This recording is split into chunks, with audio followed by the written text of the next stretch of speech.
Welcome to the Love Pod, where inspiration, vision, and real connection come alive. Wherever you are, you belong here.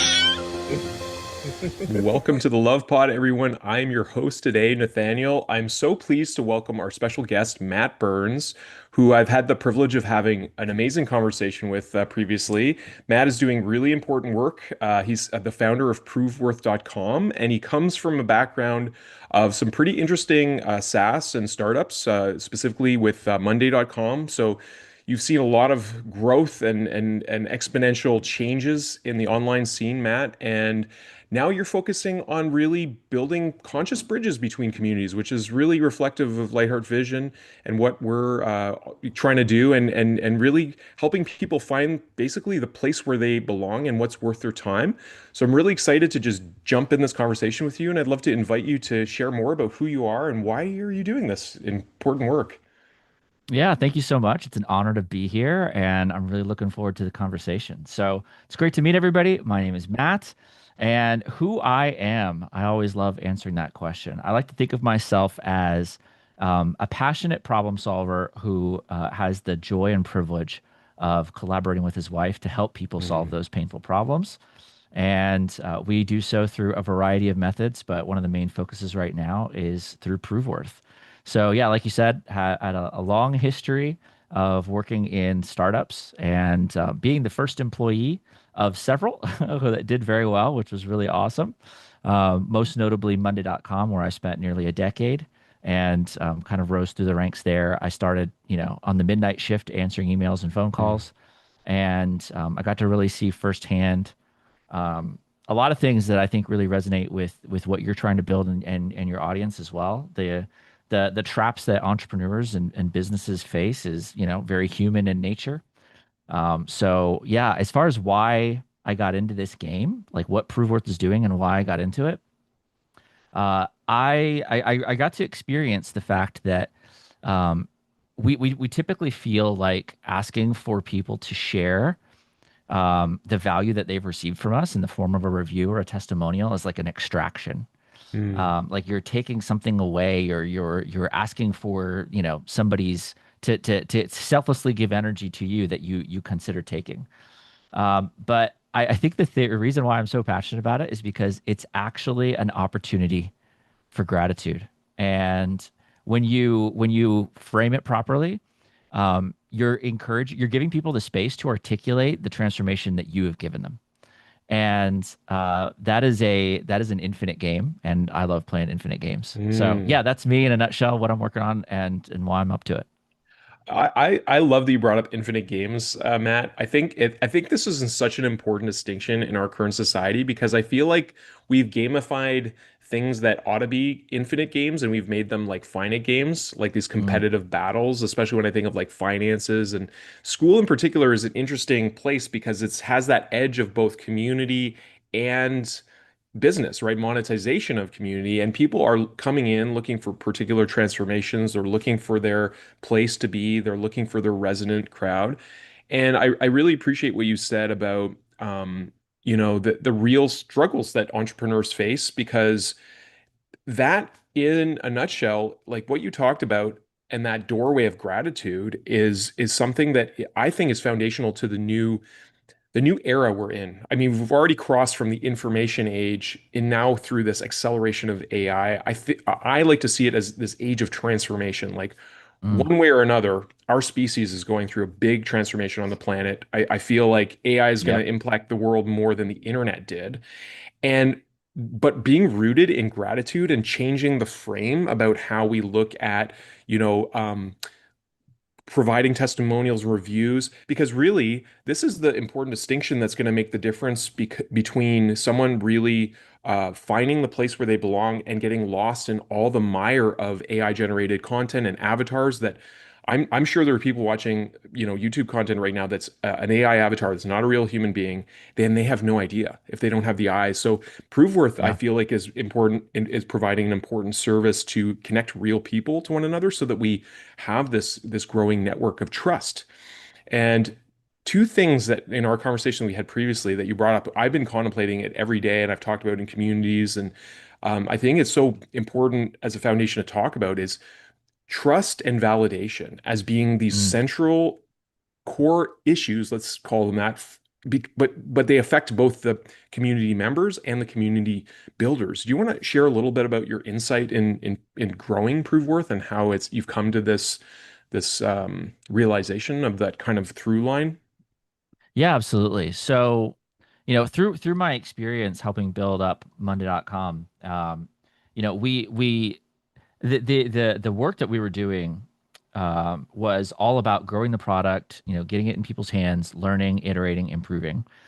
And what we ended up noticing was that at least in the beginning, when we were a small team and there were just a couple dozen of us, and even before then, obviously when the company was very small, um, proof was pretty much everything. It beat out persuasion every time, and we didn't have a lot of it to begin with. But what we ended up finding out was that as part of this infinite game, uh, our customers were able to better articulate the value that we had given them when we were to ask this. So it solidified in their minds. Even we would often hear they would be like, "Oh, well, now that I'm kind of going through this exercise of thinking about it, it is actually even more valuable than I thought because of X, Y, Mm, Z. It's helping us do these things, right?" And you mentioned also the throughput of AI and everything that's changing. Um, part of the reason that I'm excited about ProveWorth 2 is because it is a reason to talk about systematization, right? Like actually having a process for something that most people really put by the wayside because they're too busy standing outside the shop yelling for people to come inside. But then when they come inside and they build a community and they actually have people there, they don't necessarily keep them as well as they could, right? mm, Because they're not focused on that. They're usually just focused on trying to grow, which is a very reasonable thing to do. So let me know if I answered your question properly, but mhm, ultimately, like being able to touch on the customer going through this experience, then sharing that externally so that other prospective customers could see it, and then having our internal team then use that as a culture add. That's another point that I think is really huge. Even if you're, a solo community builder or a solo founder, and you're trying to build community, you also want to teach that community the culture of what you're doing. Because we mhm, talked about this too, right? Community is a naturally inconvenient thing to be a part of. It takes energy, it takes effort, right? But reviews and testimonials and proof that you're good at what you do is to a business like a calorie is to the body, and mhm, you need it to function. But it's not something that you just think about all the time. Maybe if you're very health conscious, right, or you're very proof conscious, you're thinking about those kinds of things. So this cycle is a very human one, and it touches every aspect of the different humans that make up a business, or in this sense, a community business. And that infinite game keeps it intrinsically human, which I think is very important, given, like you said, technology is kind of going so crazy. I went on a few different tangents there, but did that hit to the point that you were looking at? yeah, and I mean, like you said, this is an infinite game, so this is part of a larger discussion. I think my daughter might be trying to come and say hi.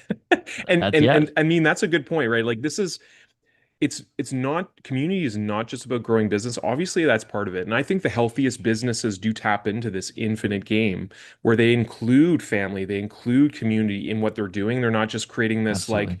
um transpersonal product that people come and have this just this pure transactional exchange and then go on to their lives. It's like community is a living, breathing part of reality for a lot of people. And people Mhm. are looking for this connection, even though it may be somewhat inconvenient, like you're saying. I also feel like it's fundamental to our human nature to want to connect with people in deeper ways than are just part of, especially in Western society. It's like very like go and not a lot of like just being. My background, I spent a lot of time in indigenous circles and Mm. ceremonies and culture, and I feel like I always really enjoyed a lot of those spaces because there was more of the sense of being, and it's hard to find in Western places. Like you can't just go to Walmart and just like chill out on the couch there and just be, and even going to like a place like a library where that is part of that experience, everyone's kind of in their siloed places. So I really feel like community, as much as it's an ancient part of humankind, I feel like we're rediscovering it, and I feel like school in particular is reinventing it, just like it's reinventing this concept of IRLs. Like I never heard that term before. I always joke, I said I thought everything was an IRL, all of this was in real life and school, but people are Yeah. gathering together, and I feel like this is an interesting time to see it. And what I find interesting about you in particular, Matt, is you have found your kind of your journey. It sounds like you've connected in a lot. You've been in the right places in the right times. You've met a lot of interesting players who are part of this game, been part of these startups. And so I feel like you have an interesting lens. And I believe we all have a unique soul purpose why we come here. This is the language that I use. But can you talk more about your journey and how you've found yourself in these places? Like how have you navigated your life and to find and create this work? Yeah, I think a lot about people talking like there's the quintessential sayings, right? If you find out what you love, you'll never have to work a day in your life. Hmm. Follow your passion, and you'll be able to kind of work and grow forever. And I've always pushed back at those things. And I think only recently have I come to be able to articulate that in a way that makes sense. And Hmm. it'll be a fun discussion. But my journey has always been, I want to find a way to have impact while I am here, Hmm. because I'm here for a finite amount of time. That is not an infinite game. We haven't figured that out yet, at least. And so I've always been on this perpetual journey of trying to kind of understand the world around me through, my connections to community. Hmm.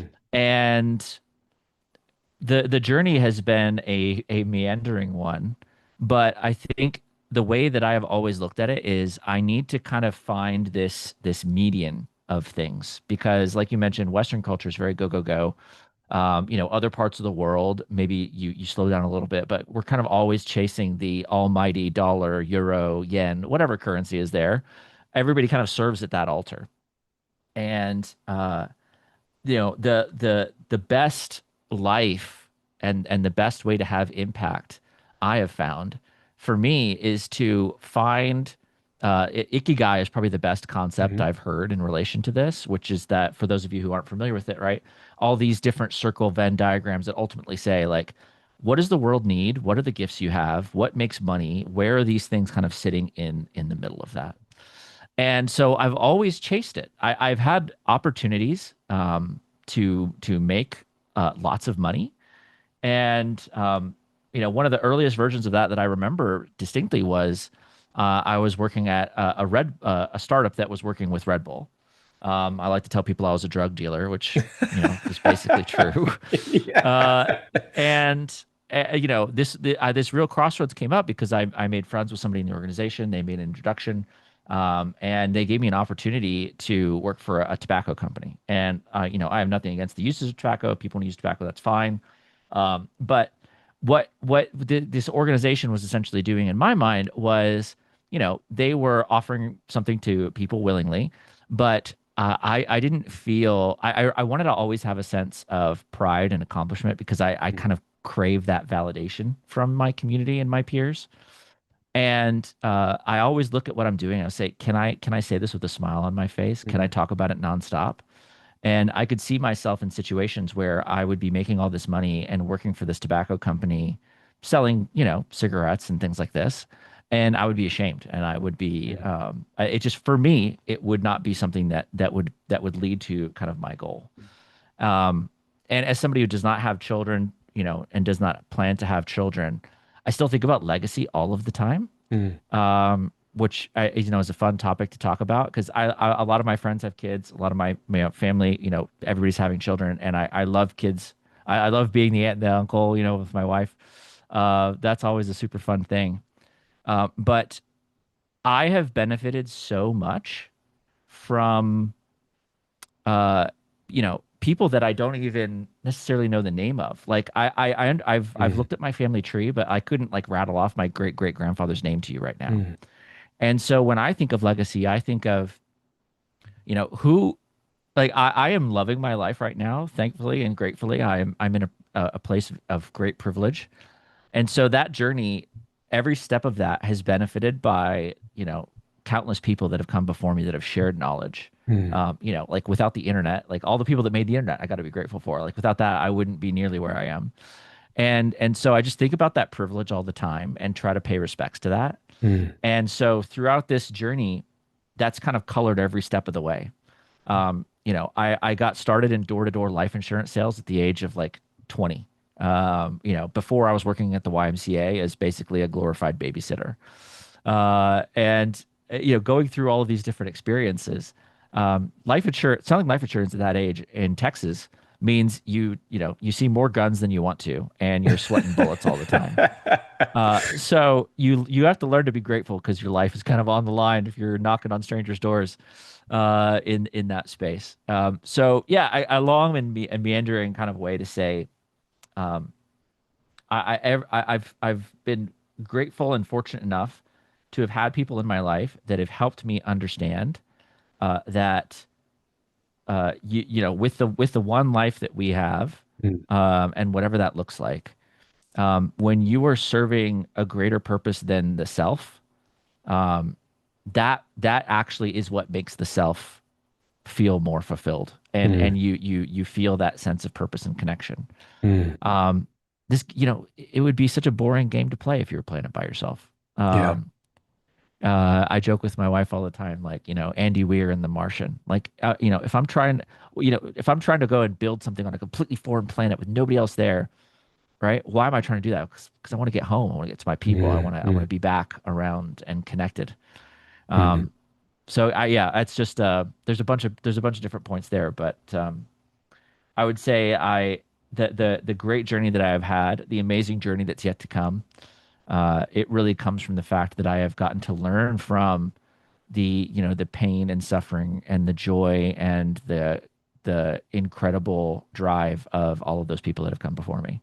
And so if I get the opportunity to have a small impact on those future generations, whatever that looks like, who knows what we're going to be doing in the future, right? Maybe colonizing other planets. Like, I have no idea. But if I can contribute in a meaningful way to that, and through ProveWorth of like, hey, proof beats persuasion every time. And so if you're trying to build amazing things, get that proof along the way. And no matter what AI craziness happens in the world, like, people are always going to want to be around other people, and maybe we Mm. can make that just a little bit better. Mm. There's so much there that the love and the wisdom of others, and our interconnections. I think it really speaks to the heart of being a human being.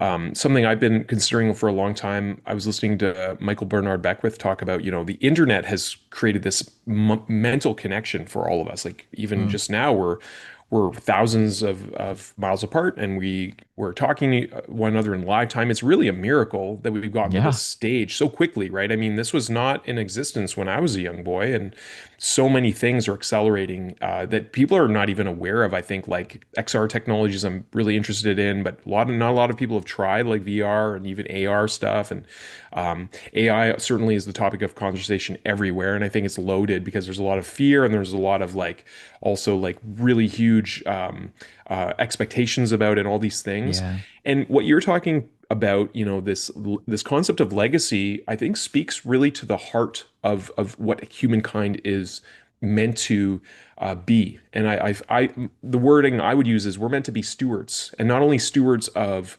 our lands and of the homes and things, but really of one another as brothers and sisters. And I would extend that to all of creation. Like, when we're in our best, and like you said, when we're beyond just thinking about what's good for the self, but we're thinking about what's good for our family, what's good for our neighbors, what's good for our communities. We're making a brighter world. I mean, this was the impetus behind, like, Mr. Rogers and people who saw the emergent technologies of their time and the impacts it would have, and wanting to contribute to a greater picture of what it can be. And so I think this is really important work. And, Michael Bernard Beckwith was saying we created this mental framework, but he says we haven't really quite created the heart network yet. And Mm, that is what Lightheart Vision serves to do. And I feel like why I was divinely guided to school, and dreams pointing me there, and then reaching out to you, and all these really interesting connections that we make in a lifetime that actually serve something greater than ourselves when we look at the whole parts of it.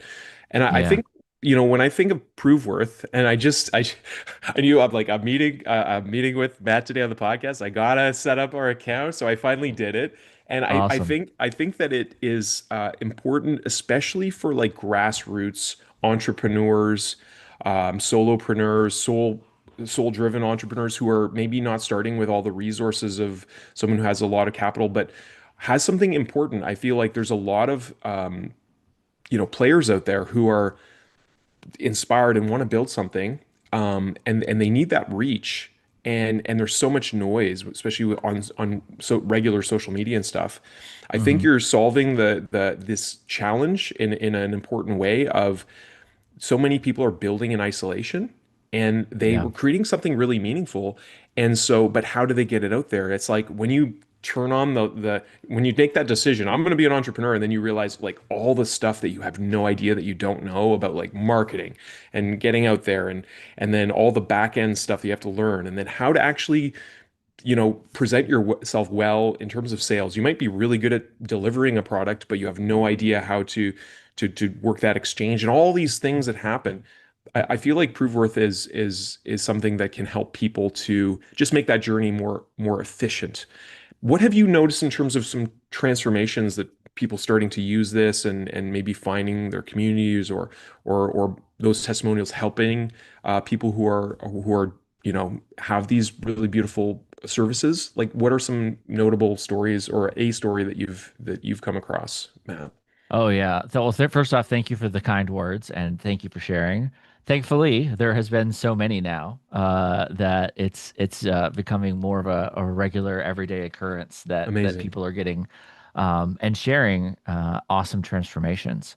One that comes to mind right off the bat is a guy named Henry Hunter, who leads he leads the Crust and Crumb Academy, right? Sourdough starters, bread baking, Nice. bake-alongs, right?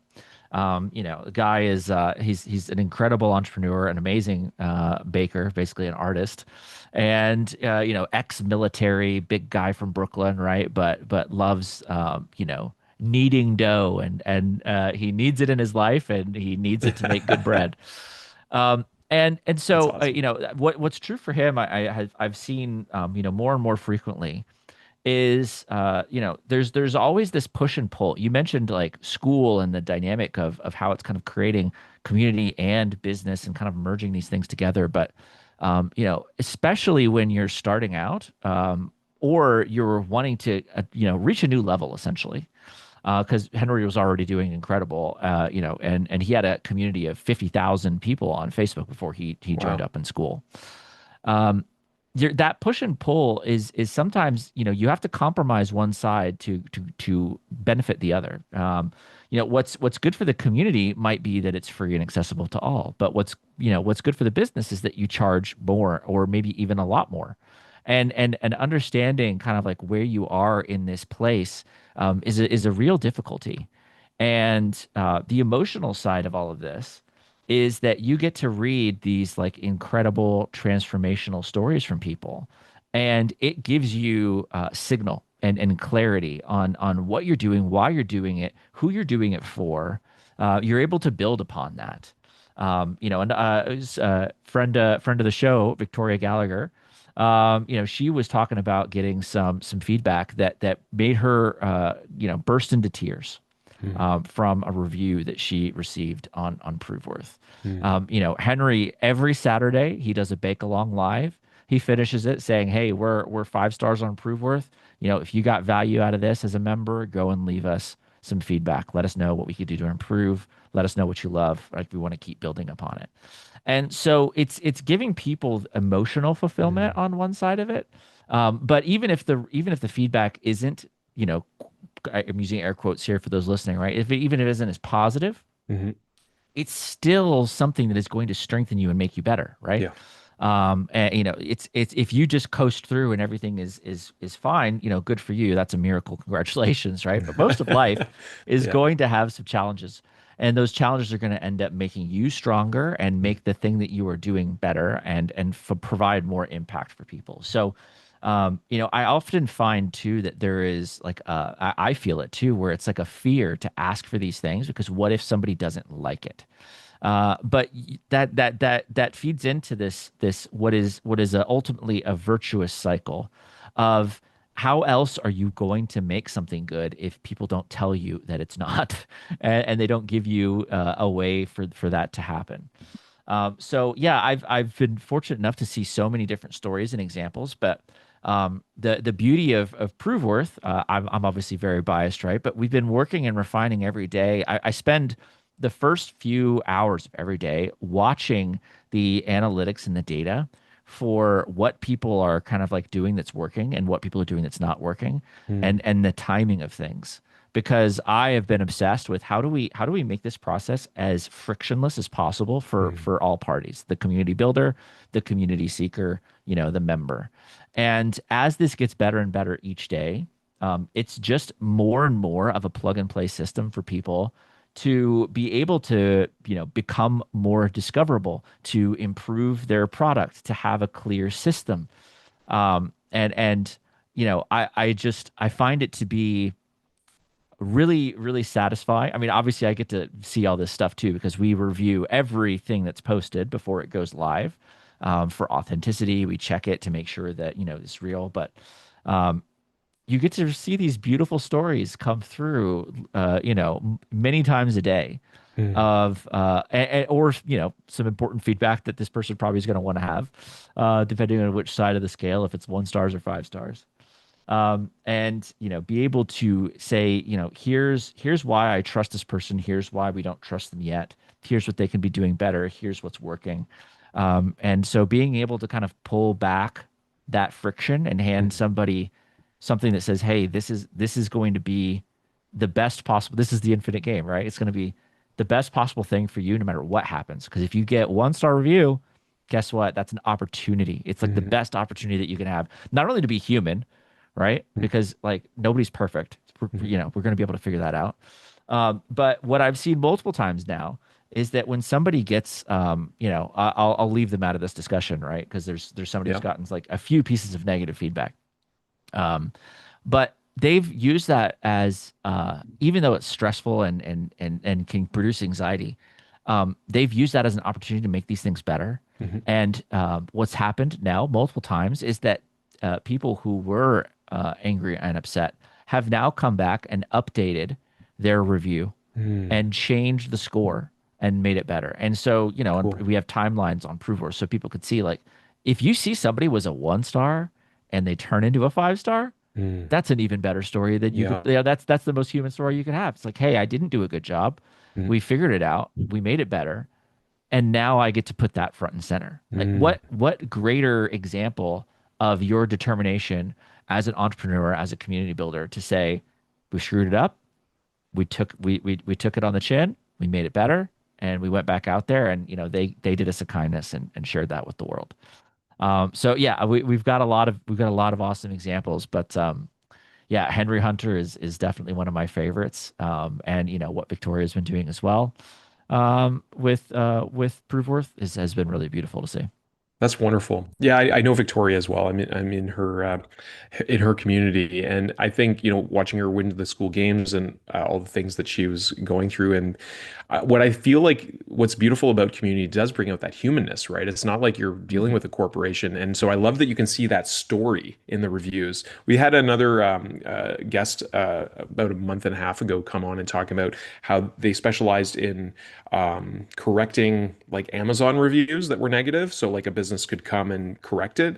But I feel like it's a different lens because, as much as important like positive reviews are for a company, seeing that transition and the story that is part of the community's development is, I think, Mhm. really interesting, because people are wanting to dial in and watch people's journeys more than ever. I feel like people want to buy the story more than the get the cheapest product. They want to feel like they're part of something, and you're providing a bridge for that between communities. How do you find it in particular? Because you are also a community builder, Matt, and I feel like your community is unique because it's like a place where communities come to prove their worth, and now you're also creating community around this concept, so it's pretty meta, like we're getting Yeah. into uh Deadpool dimensions of like meta, like what's going on. Yeah. What do you find, what has been your experience as a community builder, and what has moved you and what has maybe challenged you? Yeah. Oh, I mean, transparently, it's been a huge challenge. I never, I struggled with the title of community builder quite a lot. And part of the reason I wanted to build ProveWorth was because I desperately wanted to serve this audience. And I also had self-worth issues around like, can I even say that I'm a community builder? Mm, And I've learned a lot. I've got a long way to go. But building up this kind of going through, there's been nothing more productive and fulfilling than being side by side and doing the same thing that I am actively trying to build a business and a life around. mm. And seeing those struggles and being like, oh my gosh, like I feel like I've got to, they just said it was amazing. Can I ask for a review now? Like, is this the time? Uh, and I love being able to be that close to the experience Mm, because I feel like, I see this in a multitude of different examples. But I think the most prominent one that comes to mind for me is like I enjoy video games. I've loved them for my whole life. Some core memories were built around my dad showing me games back, mm, on the 1994, Windows PC. mm, Like it was is really shaped my life. And watching this industry for literally the last 30 years, um, there is such a clear example when somebody is actually a consumer of that kind of product and they're building versus the people that are in it for a buck. mm, And it could not be more obvious. And you even to this day, like just earlier this morning, I was small team of 10 sells 500,000 copies of this, game where you're a pirate and you're on a ship and you're sailing the oceans. And everybody's comparing it to this major AAA studio that built this thing, but it was soulless. That's what they mm, love to call it. mm, They say, "Oh, well, it's a soulless corporate greed versus somebody who clearly loves the gaming experience and is a gamer themselves." mm, And I went to a community event this past week with my wife. It was a community event for people in the game industry, and I was just there networking, talking with folks. And the keynote speech was from a gentleman at this company called Blizzard. They're a well-regarded and well-known company.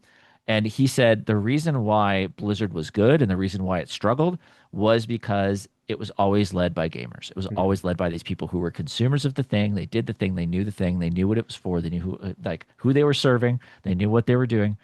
And when you lose that connection and you do get pulled on the business side of things, it makes it inherently flips the narrative. Like ideally, right? You want to make you want to make a game or you want to make a community or you want your business to make a ton of money. And it turns out when you actually serve that person and you go through this experience and you do your absolute best to be in their shoes as much as humanly possible, if even if you can't, you still try, right? Some analogies to religion there, right? Like you mm, can't necessarily be perfect, but you should still try to do it. Those are the kinds of things that make something that's transformational, that's worth giving testimonials and proof mm. about, and asking in those ways. So it's been a perpetual challenge for me, and it still is. But every time I feel frustrated or if I feel like I'm not worth it, um, I'm able to actually go. I actually go and look at my own testimonials all the time, Amazing. because for me that's fuel in the tank to say, Mm, no, what I am doing here is changing lives, and what's best for them is not me being afraid and stopping. It's confronting that fear and keeping going. mm, And so to be able to build a product that helps these people that I care about so much and gives them like whether it moves them to tears or it's a beautiful picture of a Saturday bake along. There's so many ways that is able to help people, that even though it's a struggle for me, I'm able to keep going, and to be able to know that I could do that for somebody else that maybe I don't even know or speak with. I've been getting more of that kind of feedback from people. They're like, "This is helping change my life," and I'm like, I don't even know who you are. Like, come join the community. All right. Please, I'd love to talk to you.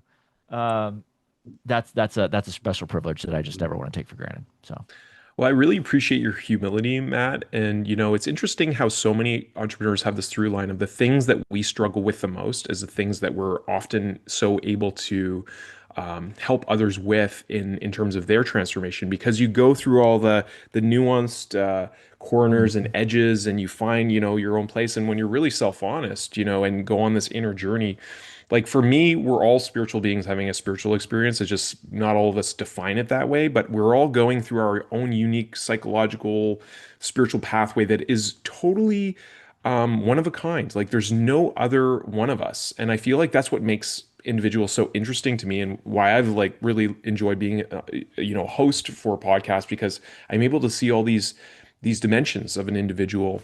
And mm, it always reminds me of the impacts that we're leaving, and how we show up. And like you said, I've struggled with the concept of community building. I've always been in communities. Like I'm good like working in the indigenous circles that I've been. Like I took care of a group right. of indigenous seniors, and I remember how terrified I was before I even did it, because I had a group of like 40 to 60 active seniors, about 110 or 20 of them like in the whole sphere of things. And some of them were like residential school survivors, people with dementia, people who were blind, people who were deaf, people who had diabetes, mobility issues, all this stuff. And I had to like coordinate, like like 3 or 4 4-hour programs a week, and then lead them, and then do all these other hats that I wore. And I remember before I started, I talked to one of the elders that I knew, because I studied Indigenous wellness, but I'm like, how am I going to Hmm. do this? Like, it seems impossible.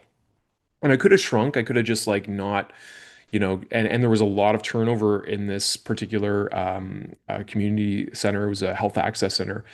And I committed. I said, I'm going to do this for 5 years, because like that was like less than 1% of people were staying that long. I'm going to do this for 5 years. And I made a commitment like on my first day.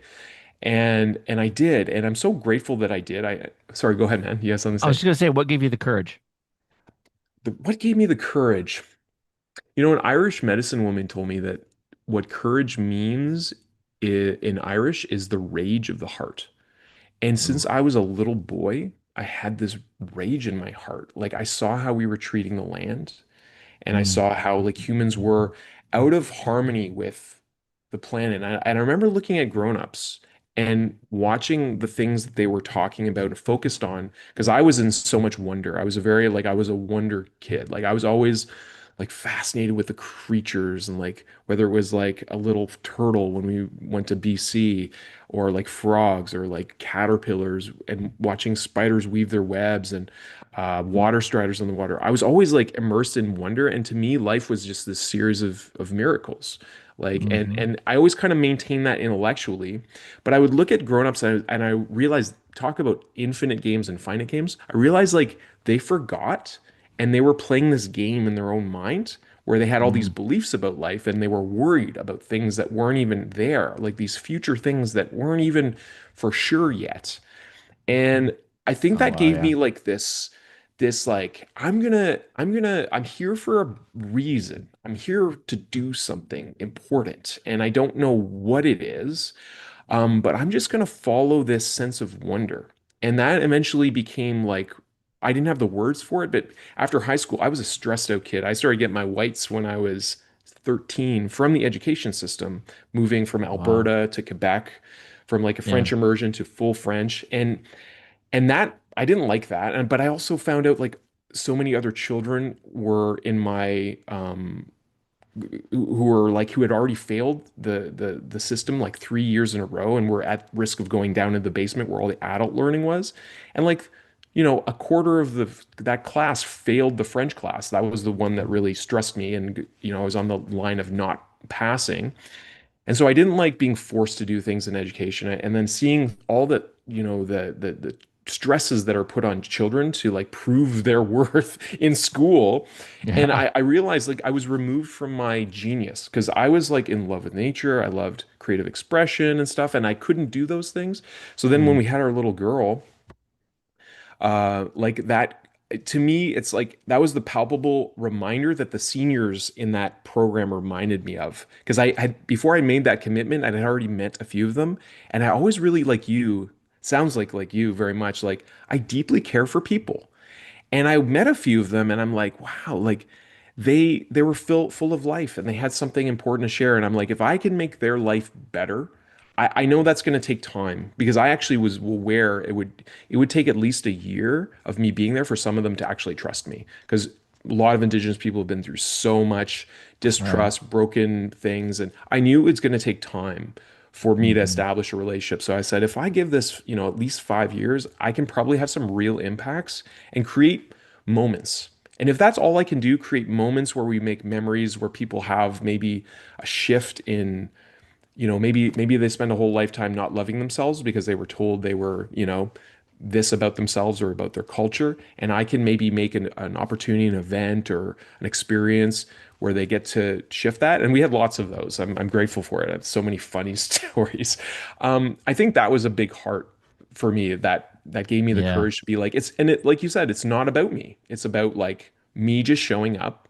And there was days I didn't want to, man. Like there was days where I'm like, I had a lot of anxiety in that role. It was in a lot of ways, a toxic work environment with the management structure. I mean, there's wounds, especially in Indigenous circles, and hierarchies kind Of of course. amplify those things. So that's what kept me through, though, is that commitment. But I really appreciate you asking me about the courage. I never really thought about it too deeply. But yeah. Yeah, it was just a beautiful like I noticed this kind of this leap where you're like I was afraid. I was like gonna what was I gonna do? I talk to the other. And then you're like I committed for 5 years. I was like, "Whoa." There's some courage there to be told about what's going on there. So that was beautiful. Thank you for sharing. Yeah, thank you thank you for asking. Well, I'd love to know because you are so focused on legacy, and I feel like an important part of leadership, right? Is not only thinking about the now and that those those business metrics that are like part of this quarter, but thinking ahead, thinking generationally.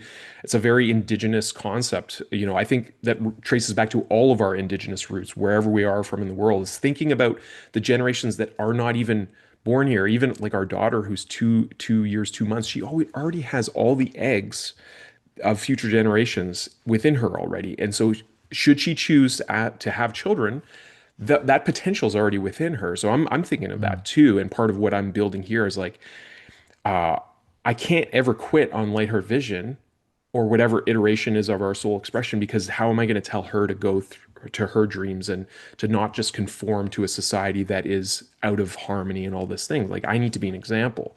So how is it with you? Like what is your vision of a higher vision for our world? And what would you like to see emerge from the work that you're doing in terms of boosting up communities and connecting people in the way that you're doing, Matt? yeah, yeah. I mean, that's a powerful question. I see I see a large landscape of opportunity. There's a lot of good reason to be afraid and to be cautious about kind of what's happening in the world. But I think the beauty of humanity is that there the the shared sense of suffering is something that when it's harnessed properly, it not only makes things better for the people that are here now, but it makes things better for all of us going forward. And so, kind of like how I spoke about earlier, where I've had the privilege of benefiting from so much knowledge and so many people directly influencing my life and mentoring me and also indirectly through biographies and other experiences, things that I've been able to learn from. I see a world where there is going to be an intense desire for connection, Mm, and technology is going to make it so much easier for people to be disconnected, mm, and care for themselves in a way that is I don't even know the right word for it, right? But it's like it's inauthentically human, right? Like I enjoy talking to, Claude and ChatGPT, and they do a really great job of simulating these things, but it's obviously not the same. But mm, it's getting so good at faking it that people, it's going to be hard to tell. And mm, as soon as we have robots walking around folding our laundry and doing our dishes, it's gonna be hard. It's gonna be mm, really really tough. mm, And so, I see the work that I am doing today and how that changes in the future is there will be an abundance of need for this connection, and so people are going to awaken to that. I feel like they already are. School is blowing up for a reason, right? A lot of mm, these community platforms, um, but online communities can only go so far. Same thing with IRL communities; they can only go so far. Um, the beauty of it is that when you have something that is both online and offline, mm, that you really can come full mm, circle in what the community experience is. And so, with that, uh, I see a world where there is going to be billions with a B of communities, mm, and for like for your daughter, right? There are going to be communities for her that are going to be just a seamless and amazing fit and will enrich her life to degrees that we can't even comprehend. mm, And there are going to be communities that will be tempting that are just not going to be a good fit at all. And so to think about that friction in the future, 30 years from now, whenever, when maybe she has a passionate interest, or something that she cares deeply about for the world and for her tribe, right, of her people, whoever those people might be.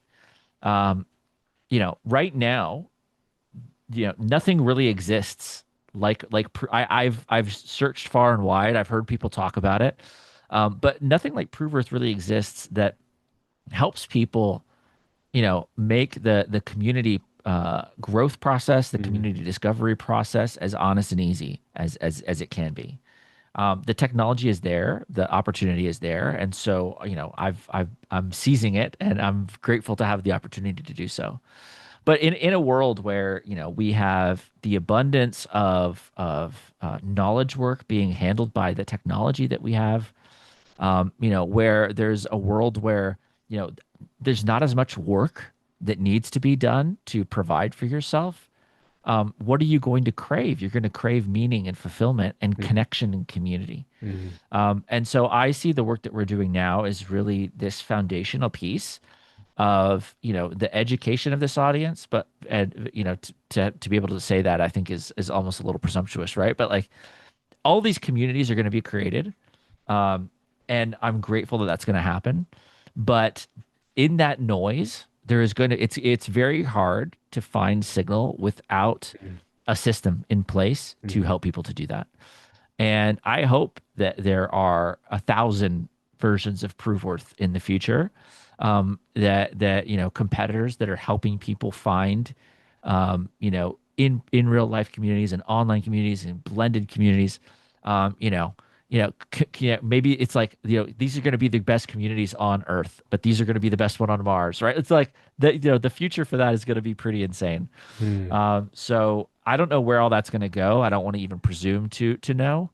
But one thing, that the bet that I feel comfortable making, every day and twice on Sunday, is that people are going to want to be with their people, mm, and they're going to find communities that are high quality and serve their audience, their community. All right. They pull people from their audience into their community, because those are mm, distinct and separate things. And they do that, with love and respect, and they do it mm, well. And mm, so, to play a part in helping, further that, we definitely didn't start, the trust process that's been around for millennia, right? But to play a role in that stepping stone of mm, enabling that with all of the craziness that's going on in our world today, mm. it's an honor. Yeah.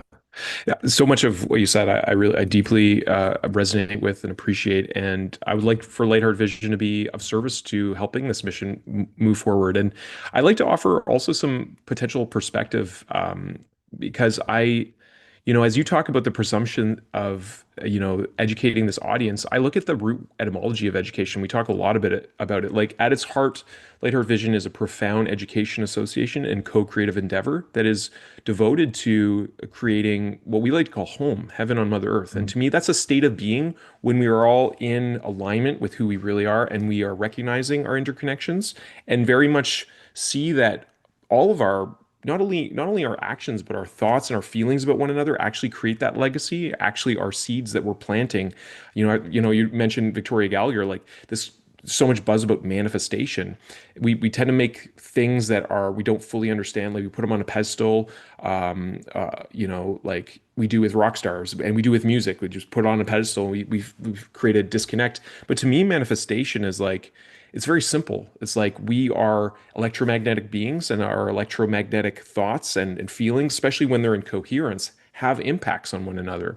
And so, taking something even like writing a review, is actually manifesting. You're bringing something from your direct experience that maybe is a little ephemeral, and you're Hmm. putting it Hmm. into a electromagnetic signal, and you're giving people connection to it. And that can impact someone else's life, like how someone finds a place, like you said, they might find a community that opens up a dimension of experience that they weren't even aware that even was a possibility for them. And we're going to see more and more of these things coming into fruition, I think, in the future. And my hope is that where you talk about like billions of communities existing, I actually, my sincere wish for humankind is that we actually realize that. I realized this when I was serving the Indigenous seniors, because I was working in a really beautiful building designed by, what's his name? Cardinal is his last name. I'm forgetting his first name. He's a very well-renowned architect, an Hmm. Indigenous architect in Canada. He is, designed the Museum of History, and Wow. several others. Like they're spherical, so like it was a beautiful expansion with a spherical dome. You could stand. It was a big medicine wheel, and you could stand in the center, and your voice would be reflected back to you. Wow. And other people could not hear the echo. It was a really interesting space. So singing, I'd sometimes play guitar in there when the center was closed and stuff. Really interesting. And what it taught me was that even though like the building was really beautiful and there was these hierarchical challenges, as I mentioned, I realized that true community is not a building. Because when I Mm. was in college, I witnessed a miracle when a feather was manifested out of thin air in front of my eyes. And so this like idea of manifestation, I witnessed this. So it's like to me it happened, but maybe people would not believe me. But when I asked one of the Inuit elders, why did this happen? What was this? What's this meaning of this feather? Like, Hmm. she brought it to her spiritual grandmothers, her non-physical grandmothers, and they told her that it was a message from the angelic beings that I was to help create community centers around the world that would help a lot of people. I still don't fully know what that means, but I feel like what we're doing here, building these bridges between communities and school and all this, the interviews that we're doing are part of it. Um, Hmm. but in that, when I years later, when I was actually in this space and realized, oh man, there's toxicity, there's so much dysfunction, all these things, I realized that community is not these buildings. It really is this inner space of knowing. It's about communicating our unity, recognizing that Hmm. we all come from this shared life that I don't even think we can define it in words. I think as soon as you try to point to it, it shows you another dimension and reminds you that we actually know very little of what we think we know as a species. Um, and so when you talk about billions of communities existing, maybe that will be so, but my aim, in a bridge building capacity, is to remind us that we are all part of this larger community. And there's actually a saying in a lot of ceremonial circles. It's Nakanagana, or all my relations. And I feel like when we can walk like that and we can be community and we can connect to all the life around us, whether it's the trees or the sky, and we can realize that like we're part of this great tapestry that is truly a wonder. Then community, I feel like, even though there might be, all these community centers and ways that people are connecting, I feel like we can return to true coherence with Mother Earth and like actually feel the pulse of her heartbeat. Because to me, we're extensions of her land. And I feel like we're part of this larger symbiont. And when you talk about all the the stories that are emerging. I feel like we're all part of this one larger story that is so rich and adds to the whole consciousness that is our world. And so that when we're reading, when we have the time to really sit down and really write our biographies that will be read by future generations, like it's gonna, like you said, we don't know what it's going to be, but I think it's going to be really extraordinarily beautiful. And I am an eternal optimist, but I really think that we have this amazing potential within all of us. And so, all that to say, in a nutshell, Matt, thank you for playing a part in building that trust because there is so much fear out there right now, especially with AI, especially with, conflicts and people. It's easy to close down more. And I think we need to reach out more. I think we need to listen more. We need to extend hands. We need to, um, you know, in whatever capacity we are involved with community, I think we need to show up and face those feelings and feel those feelings, but show up and embody that level of what you spoke about earlier. Yeah, I think that, it might be even more fair to say, a subset of communities, because the reality is that no matter who you meet at what period of time, right? We're all going to be human, right? Mm, We're all part of that core community of, our what makes us a species. I've been enjoying the Expanse books, which is like a sci-fi book set, very, very far in the future, and its call to fame, other than everybody loving it, is that it's very grounded in science. Like mm, this is very probably what this could look like. Like based off what we know and understand, this is what humanity can look like thousands of years from now. And there are people from all of these, they find ways to segment themselves because that's also deeply human, right? But you mm. have earthers, and you've got Martians, and you've got, they call them belters, right? People that were raised in space.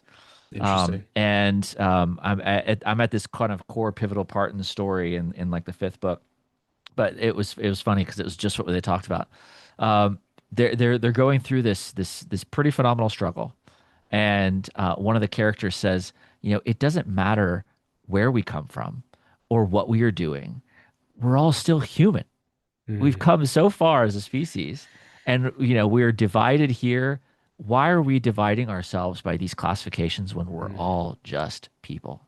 mm, And I think that really resonates with what you were talking about, in the fact that everything is really coming from the subset of the fact that we're all people. And mm, no matter what happens in the future and what that looks like, we'll always have that bond with each other. mm, And the desire for deeper connection is what's going to make the niches of, like, you've got the manifestors, you've got the bakers, you've got mhm, all the gamers, you've got all these people that are kind of voluntarily putting themselves in these places. mm, And like with your daughter, right? She's going to identify herself in ways and learn about herself as she continues to, grow in wisdom, and she's going to find like people that resonate with her and her mm, tribe, and I think that's just something that's so beautiful about the future, is all of that possibility for connection, for whatever that could be. We have no idea.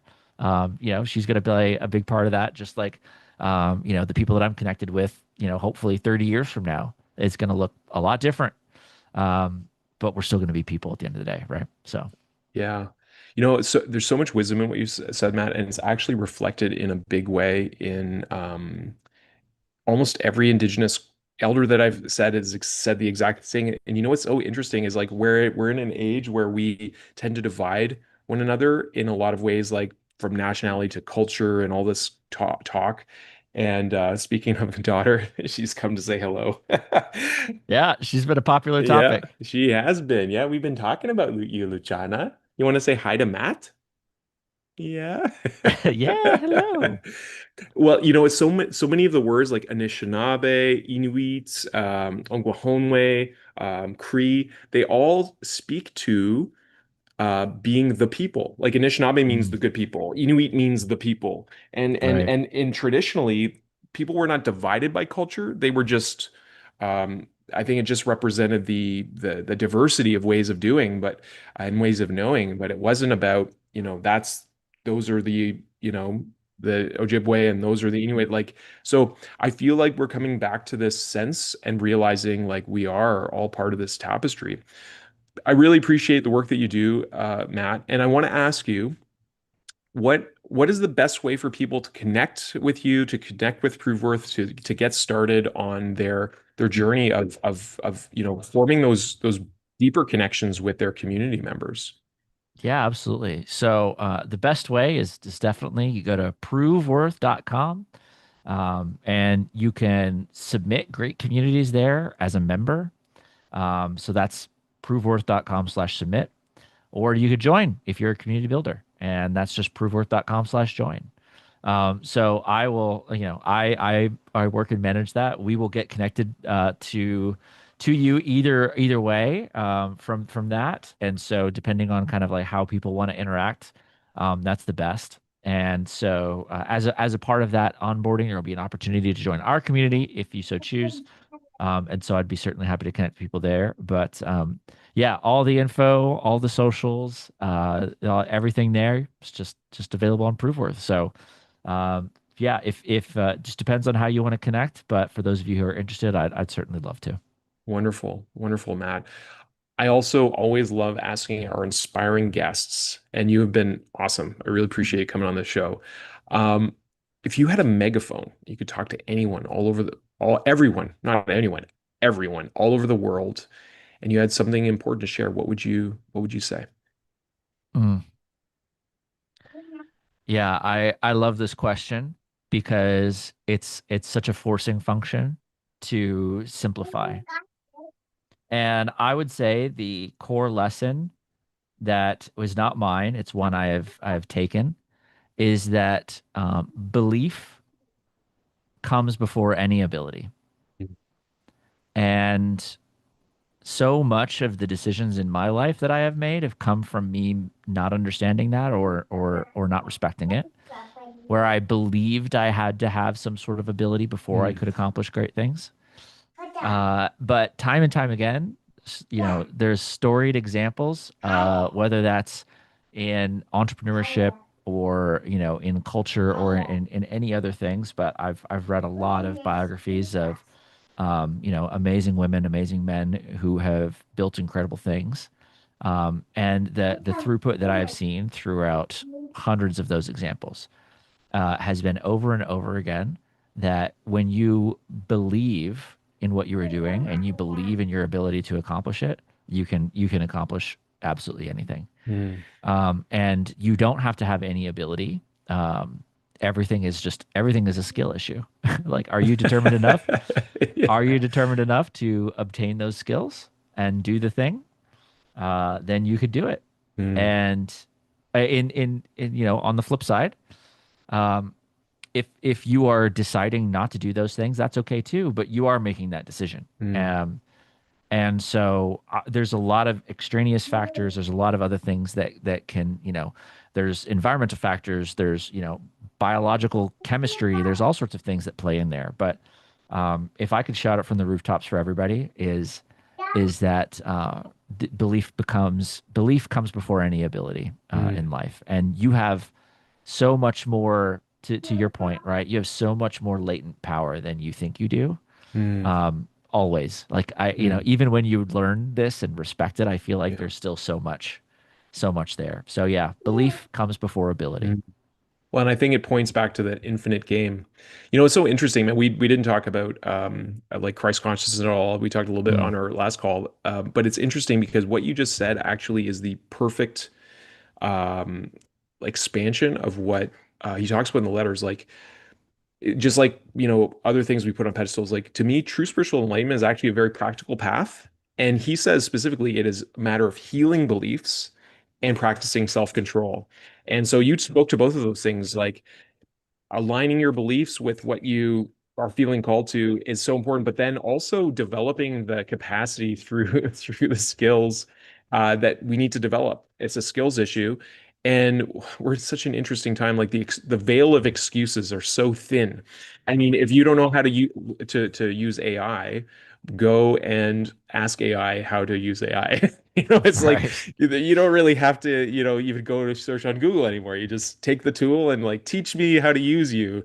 And I feel like when you talk about the robots and things, like it's going to be the same thing. It's like teach me how to teach you how to fold the laundry properly. I don't know Yeah. what it'll be. So Yeah. really beautiful expression, and I really value your presence, Matt, and your deep ability Thank to you. articulate clearly, the depth of contemplation that you've had to coming to this service that you're offering the world. So, you said there might be thousands of competitors all doing it, but I think at the heart of it, just like any good community, the founder, the person who's, holding things together and reflecting back, the beauty is the most important thing because, someone trying to create a community like what you're doing who has the motive of, trying to make a lot of money will in no way ever create what the level of depth of what you're doing. So I look forward to seeing how ProveWorth unfolds and unravels, and we'll certainly include all those links in our show notes as well.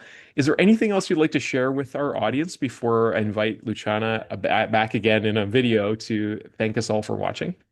Yeah, absolutely. Um, I would, to I guess double click on that point, um, is that given the world that we are in right now, it's just so easy to completely deplete yourself. I personally have been struggling with this a lot with like the power that we have at our fingertips now. It is so easy to just like completely drain yourself of mental energy, physical energy, um, everything. And so I find myself thinking about this often. Obviously, ProveWorth plays a big part in this for community builders, but taking a step back to think about the systems that you have in place so that you can provide the best possible impact um, is it's like so obvious yet also I even knowing in this I find myself really struggling to think about this every day. And so I especially for the co-creation aspect of this, um, I think that's probably the most beautiful and exciting thing about playing the community game in particular is that you don't have to do it by yourself. A good system will give you the ability to work and co-create with the people that you want to serve best, and so you don't have to do it alone. So that's I, what I would finish on. yeah, I really appreciate that. I feel like this is like segue into a whole other beautiful conversation I'd love to have with you because it's specifically aligned with what I've been inspired to build is not just helping people one on one with their sole purposes, but really synergizing what that looks like. And I mean, I think we just have like different lenses but I love that to me when you have systems that can come together to co-create in harmonious ways, like what we're going to be able to co-create is I think beyond our current scope and imagination, especially with the current tools that are available. But like you said, that being mindful of that is a journey. So I look forward to continuing the conversation in community with you, Matt. And just it's been a really uplifting conversation today. So I really, yeah, I wish you all the greatest, enormous success with ProveWorth and helping people find the spaces that they belong in at this point in their journey. And watching how all of this unfolds is just going to be exciting. So thanks again. Of course. No, I love it, and I can't wait to be back. Sounds great, man. All right. Well, on that, I'm going to invite our daughter, Luciana, who we all got a glimpse of here. She, she's such a light in our life, and so uh, here she is, reminding us all of the importance of that sense of wonder and gratitude. So, thanks again. Blessings to you and all your loved ones, Matt, and to your community, and to all our listeners out there as well. Highest blessings and best wishes. All right, Miigwech, have a wonderful rest of your day, everyone. Bye for now. Thanks for watching. You say ciao ciao. Bye.